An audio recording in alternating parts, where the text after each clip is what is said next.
Hello दोस्तों, welcome back to my YouTube channel S K Master. तो दोस्तों, आज हम लेकर आए हैं लोक शिक्षण संचालनालय मध्य प्रदेश का आदेश।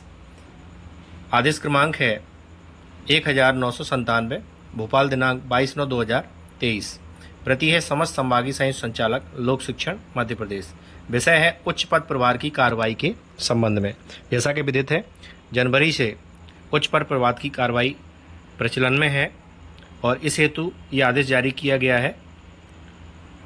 विषयांतर्गत माध्यमिक शिक्षक के उच्च माध्यमिक शिक्षक के उच्च पद प्रभार हेतु लोक सेवकों की संख्या अधिक होने से काउंसलिंग प्रक्रिया समानांतर रूप से प्रत्येक संभाग स्तर पर विकेंद्रीकृत रूप से की जानी है। यह काउंसलिंग दिनांक 26 एवं 27 सितंबर को आयोजित होगी।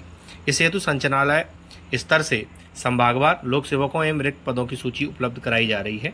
इसके आधार पर संभागीय संयुक्त संचालक लोक शिक्षण एवं काउंसलिंग की प्रक्रिया संपादित करेंगे। संयुक्त संचालक निम्नानुसार कार्रवाई सुनिश्चित करेंगे। बिंदु क्रमांक 1, समस्त लोक सेवकों को सूचित करेंगे कि वे काउंसलिंग हेतु निर्धारित दिनांक को विषयमान से निर्धारित समय से 1 घंटा पूर्व जिला कार्यालय में उपस्थित होंगे। सर्वप्रथम जिला शिक्षा अधिकारी जिले में उपस्थित लोक सेवकों से यह जानकारी प्राप्त करेंगे कि उनमें से कौन से लोक सेवक संभाग से बाहर पदस्थापना चाहते हैं। ऐसे लोक सेवकों की जानकारी प्राप्त कर काउंसलिंग के शुरू में ही संभागीय संयुक्त संचालक गूगल सीट में प्रविष्ट करेंगे। इस बिंदु का अगर हम समझें तो इसका अर्थ ये है कि यदि कोई लोक सेवक अपने संभाग से बाहर दूसरे संभाग में अपनी पदस्थापना चाहता है तो वो सीधे उस कार्यालय से संभव नहीं है। उसे अपनी जानकारी जिला शिक्षा अधिकारी को देनी होगी। जिला शिक्षा अधिकारी अपने वरिष्ठ कार्यालय में इसको भेजेंगे। उसके पश्चात वो जहाँ जाना चाहता है उस जिला शिक्षा अधिकारी कार्यालय में उसकी सीट सुनिश्चित होगी।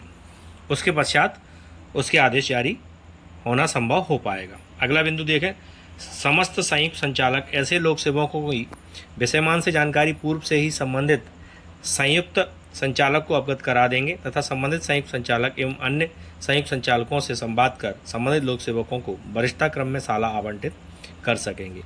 बिंदु क्रमांक 4, सभी संभाग अपने स्तर से काउंसलिंग की लिंक बनवाकर अपने अधीनस्थ जिलों को भेजेंगे। 5, संचालनालय स्तर से उक्त कार्रवाई हेतु आवश्यक समन्वय संचालनालय स्तर पर उच्च पद प्रभार हेतु गठित समिति द्वारा किया जाएगा। काउंसलिंग निम्नानुसार सिद्धांतों के आधार पर की जाएगी। जो नियम फॉलो करने हैं वो इस प्रकार से बनाए गए हैं। सालावार रिक्तियों का भी परीक्षण जिला स्तर से कराएंगे। यदि किसी साला में पद रिक्त नहीं है तो उस साला को आवंटित नहीं करेंगे। प्रदर्शित रिक्तियों पर ही काउंसलिंग की जाएगी। अलग से किसी रिक्त पद पर काउंसलिंग नहीं होगी। जो रिक्तियां दिख रही हैं, जिन रिक्तियों की सूची जारी की गई है, उन्हीं पर काउंसलिंग होगी, उन्हीं पर पदस्थापना की जाएगी। 6.2, समस्त लोक सेवकों को निर्धारित काउंसलिंग के लिए निर्धारित समय से 1 घंटा पूर्व उपस्थित होना होगा। देरी से उपस्थित होने पर किसी साला विशेष के चयन का अधिकार नहीं होगा। 6.3, जिला उत्कृष्ट में पद रिक्त होने पर उसे काउंसलिंग से पृथक रखा जाएगा। पद रिक्त होने पर जिला उत्कृष्ट में उन्हीं लोक सेवकों को पदस्थ किया जाएगा जो चयनित होकर पूर्व से जिला उत्कृष्ट में कार्यरत हैं।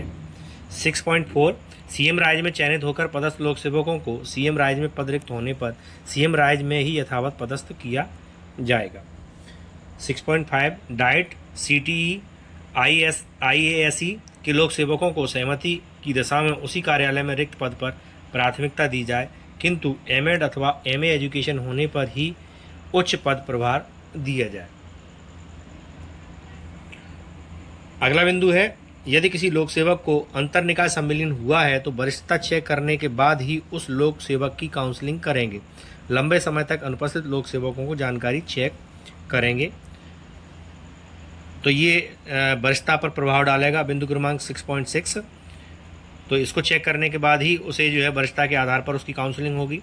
6.7, सभी लोक सेवकों की शैक्षणिक योग्यता जिला शिक्षा अधिकारी द्वारा चेक की जाएगी। मान्यता प्राप्त संस्थान से स्नातकोत्तर उपाधिधारी लोक सेवकों को ही काउंसलिंग की जाएगी।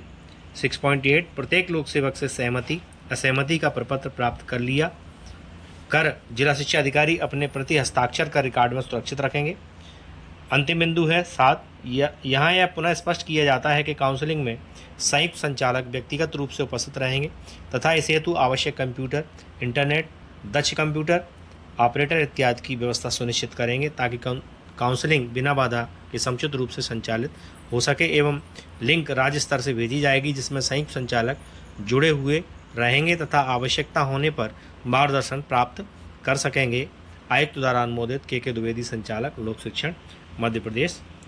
तो ये था उच्च पद प्रभार के संबंध में नया अपडेट, और इसी के साथ सहमति और असहमति पत्र के प्रारूप भी सम्मिलित किए गए हैं जो वरिष्ठ कार्यालय से जारी किए गए हैं। इसमें वही उच्च पद के प्रभार में काउंसलिंग आवंटित संस्था से सहमति पत्र, जिले का नाम होगा, लोक सेवक का नाम, उसका पद नाम, उसकी यूनिक आईडी, वरिष्ठता सूची में उल्लेख वरिष्ठता का क्रम, संलग्न सूची में उल्लेखित वरिष्ठता क्रम, यानी जो सूची में उसका नाम है वहाँ पे जो क्रमांक दिया गया है वो यहाँ भरा जाएगा। वर्तमान कार्यरत संस्था का नाम एवं डाइस कोड जहाँ पे वो अभी कार्य कर रहा है। उच्च पद के प्रभार हेतु आवंटित संस्था का नाम एवं डाइस कोड, जहाँ के लिए काउंसलिंग करना है वहाँ का नाम। उसके बाद ये प्रक्रिया पूरी होगी और लोक सेवक के हस्ताक्षर होंगे और यहाँ पर जिला शिक्षा अधिकारी प्रति हस्ताक्षर कर अपने रिकॉर्ड में उसे संधारित करेंगे। अगला प्रारूप है उच्च पद के प्रभार में काउंसलिंग में असहमति पत्र।